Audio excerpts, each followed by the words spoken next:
First off, when I heard about this a couple of months ago, I remember seeing on the news that there was this town in China that was totally locked down, and they showed pictures of it. And I remember thinking, well, that's crazy. That would never happen in America. I just can't imagine that. After that, I heard about different reports of things that were going on in Italy, especially, and other places, and travel restrictions happening in places.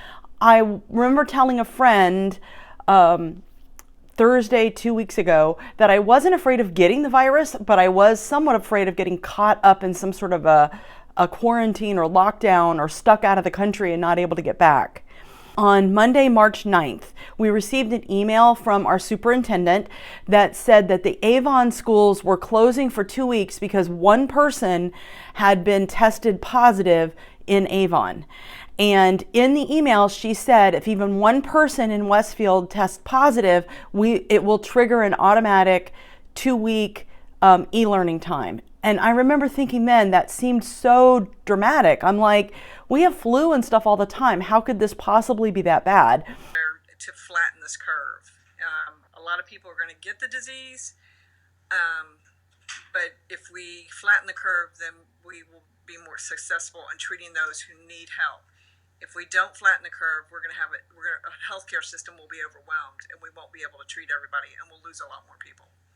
On Thursday, March 12th, I was meeting with the principal about some scheduling issues for next year, and he kept taking text messages, and at one point he cryptically said, "There's more going on than you realize."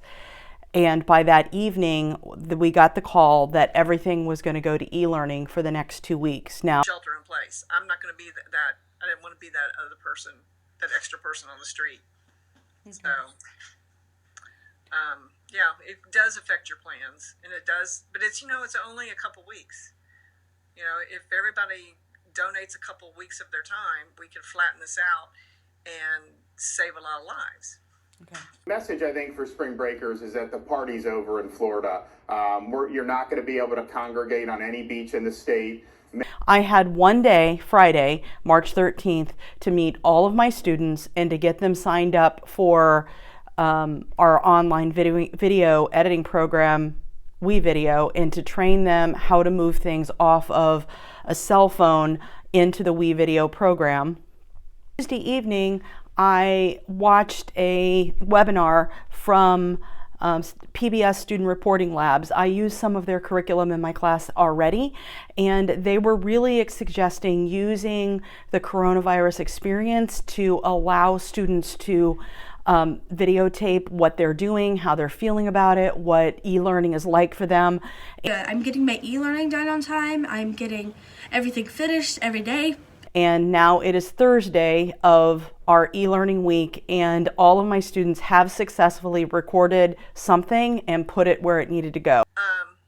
So we've had some pretty scary things that have happened throughout our time. I mean, the Spanish flu, different things like that. And usually, with each epidemic, we do learn something, and we tend to do something new the next time, and we try to plan for these type of things. But a lot of it comes down to leadership. And I think it will be a good diary of this experience for my students in the future.